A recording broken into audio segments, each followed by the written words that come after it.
आप सभी ने कई सारे गेमों के बारे में सुना होगा। गेम खेलना किसे पसंद नहीं होता है। जब भी हम ऐसे किसी अनोखी चीज के बारे में पता चलता है तो हम उसे एक ना एक बार ट्राई जरूर करना चाहते हैं, लेकिन कुछ गेम बेहद डरावने और खतरनाक होते हैं। ऐसे ही गेम के बारे में आज मैं आपको बताने वाला हूं, जिसे जानकर आपको इसे खेलने का मन करेगा। इस डरावने गेम का नाम है उइजा बोर्ड। उइजा बोर्ड को टॉकिंग बोर्ड के नाम से भी जाना जाता है। इसके ऊपर A to Z अल्फाबेट और 0 से 9 नंबर लिखे होते हैं। इसके अलावा यस, नो और एग्जिट को भी लिखा जाता है। इस टॉकिंग बोर्ड का इस्तेमाल सबसे पहले 11वीं सदी में किया गया था। फिर 8वीं सदी के अंत तक ये talking board America, Britain, India और जापान जैसे कई सारे देशों तक पहुंच गया था।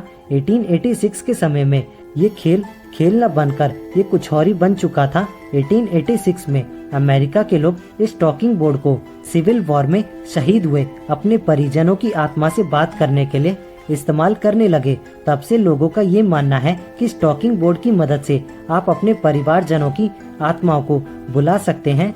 और एक बार उनकी आत्मा इस बोर्ड पर आ जाती थी, तब वो लोग इन आत्माओं से कुछ भी सवाल पूछ सकते थे और बोर्ड पर रखा प्लेन सेट खुद पर खुद हिलने लगता था। आत्मा उन लोगों के सवालों का जवाब देती थी। सन 1890 में एलिजा बोर्ड ने इस टॉकिंग बोर्ड के पेटेंट को हासिल कर लिया। 1901 में एलिजा बोर्ड की कंपनी के ही एक कर्मचारी ने इस कंपनी को टेक ओवर कर लिया। इस टॉकिंग बोर्ड को उइजा बोर्ड का नाम दे दिया। उस कर्मचारी का ये कहना था, उइजा बोर्ड नाम इस बोर्ड ने खुद दिया है। इस उइजा बोर्ड की खास बात ये है कि इस बोर्ड की मदद से आप किसी भी आत्मा को बुला सकते हैं, लेकिन वो बुलाई गई आत्मा अच्छी आत्मा है या फिर बुरी आत्मा है, ये कहना काफी मुश्किल है।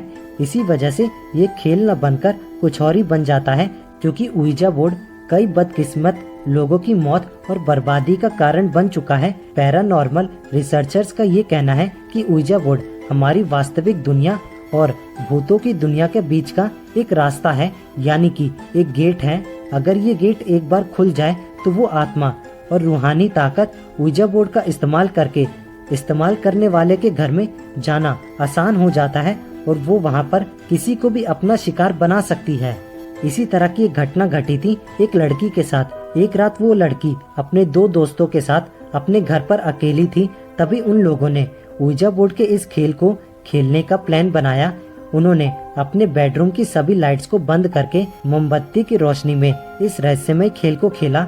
उन तीनों लड़कियों ने कागज के टुकड़े पर उइजा बोर्ड की तरह अल्फाबेट और नंबर लिखकर ग्लास को प्लेन सेट की तरह इस्तेमाल करने लगी और वहां मौजूद किसी आत्मा को बुलाने लगी। तभी अचानक उनका गिलास खुद पर खुद हिलने लगा और तीनों लड़कियों के सवाल के जवाब को देने लगा। लेकिन जब एक लड़की ने उस आत्मा का मजाक उड़ाया तो अचानक उस लड़की का शरीर अकड़ने लगा और चेहरे के हाव भाव बदलने लगे। उसकी आवाज किसी डरावने भूत की आवाज जैसी लगने लगी। इसके कुछ ही सेकंड के बाद उस लड़की का शरीर जोर जोर से कांपने लगा। उस लड़की की इस हालत को देखकर ऐसा लग रहा था कि उसका मजाक उसी पर भारी पड़ गया है और उस आत्मा ने उस लड़की के शरीर में प्रवेश कर लिया है। उस लड़की की हालत को देखकर उसके बाकी दोस्त घबरा गए।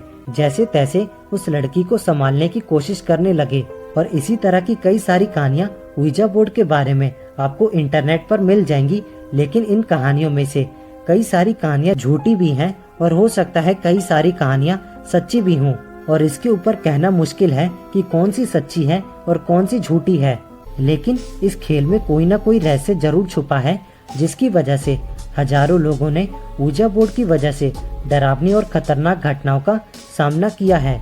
आप लोग इस तरह के खेल को कभी भी ना खेलें और इससे दूर रहें। आपको इसके बारे में क्या कहना है, नीचे कमेंट करके हमें जरूर बताएं।